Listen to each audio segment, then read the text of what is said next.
চর ইসলামপুর বাজার ব্রাহ্মণবাড়িয়া জেলার বিজয়নগর উপজেলার চর ইসলামপুর ইউনিয়নের অন্যতম একটি বাজার। বাজারের পাশে রয়েছে ইসলামপুর উচ্চ বিদ্যালয়। চর ইসলামপুর বাজার থেকে রামপুর, ব্রাহ্মণবাড়িয়া, বিজয়নগর, চান্দোরা, মাধবপুর সিএনজি যুগে যাওয়া যায়। এখানে একটি সিএনজি স্টেশন রয়েছে।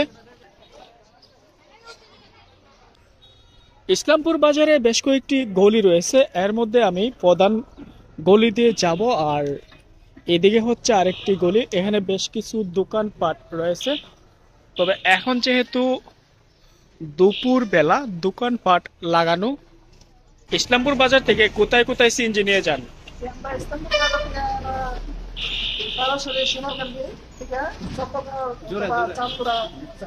তারপর তারপরে আপনার যেদিকে ট্রিপ আসে আমরা সেদিকে যাই। তো চান্দুরা রাত কটা পর্যন্ত এই রাস্তায় গাড়ি পাওয়া যায়?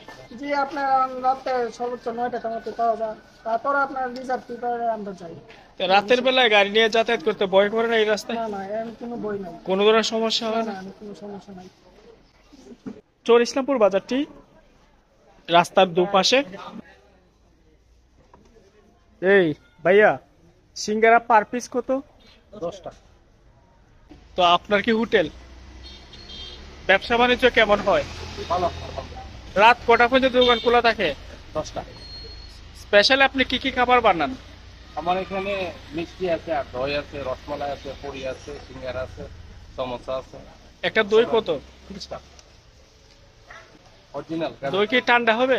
ঠান্ডা একটা কি দেওয়া যাবে? দেওয়া যাবে, অবশ্যই দেওয়া যাবে।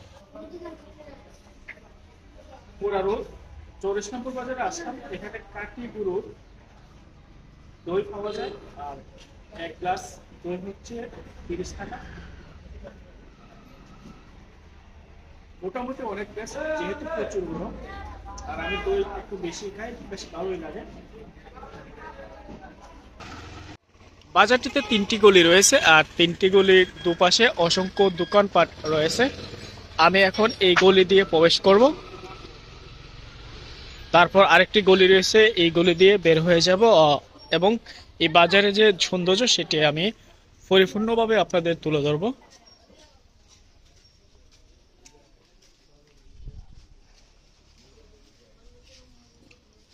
মোবাইলে চার্জ নাই, চার্জ কম। যাই হোক, আমি সামনের দিকে যাই, দেখি কি আছে দেখার মতো। ভাই, আপনার পান কেমন বিক্রি হয়? আলহামদুলিল্লাহ ভালো। এখানের মধ্যে ফল ফুড রয়েছে।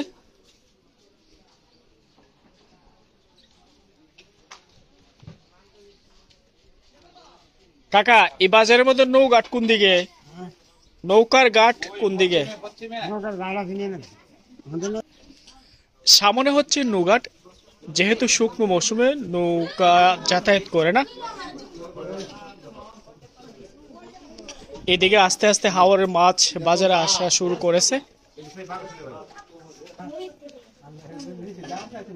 এই মাছগুলোর বালি মাছ না?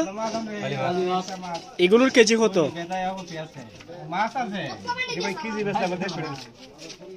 আর বাগা কত এর বিক্রি করে? এখানে হচ্ছে চর ইসলামপুর বাজারের সবজির হাট, মাছ বাজার। তো আস্তে আস্তে মাছ সবজি আসা শুরু করেছে। এ ভাইয়া, এই মাছ কি হাওরের না নদীর না চাষের? চাষের। পাঙ্গাস মাছ কেজি কত? 160। পাঙ্গাস মাছ কেজি কত বিক্রি করো? 160 টাকা। মাছ কি আপনি বিক্রি করেন না আপনার আব্বু বিক্রি করে?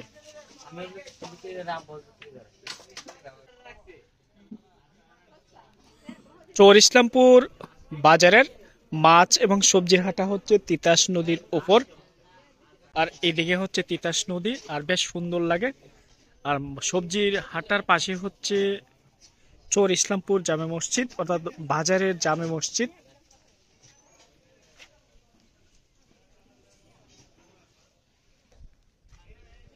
এখানের বিউটি উপভোগ করতে বেশ সুন্দর লাগে, আর এমন দৃশ্য দেখতে বেশ ভালো লাগে। শুকনো মৌসুমে এলাকার সৌন্দর্য আরো দ্বিগুণ হয়ে যায়, দেখতেও বেশ ভালো লাগে। এখানের মধ্যে সবজি ভাইয়া মূলা কেজি কত? 40 টাকা। আর সিম কেজি কত? সিম বেশি 80 100। তো আপনার বাজারে যে সবজি নিয়ে আসেন কোথা থেকে নিয়ে আসেন? মাধবপুর। তো গাড়ি ভাড়া অনেক বেশি হয়ে যায় না? তো ব্যবসা বাণিজ্য মোটামুটি কেমন হয়? আছে মোটামুটি ভালোই।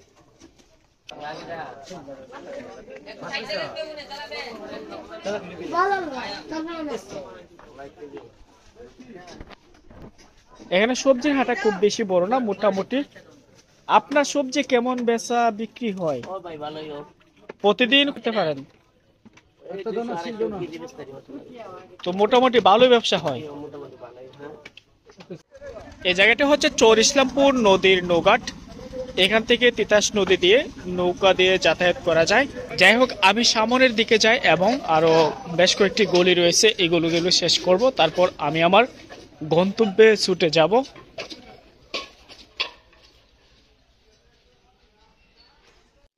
চর ইসলামপুর বাজারের জামে মসজিদ রোড দিয়ে আমি এখন যাচ্ছি অন্য একটি গলিতে। আর বাজারটি বেশ বড় এবং পুরাতন, তিতাস নদীর পাড়ে গড়ে ওঠা। আর এখানে অনেক ধরনের জিনিস কেনাকাটা করা হয়। আর একটি হচ্ছে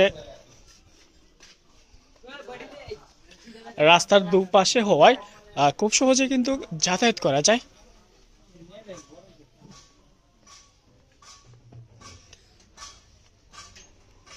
ফাইনালি আমি চলে আসলাম বাজারের শেষ প্রান্তে।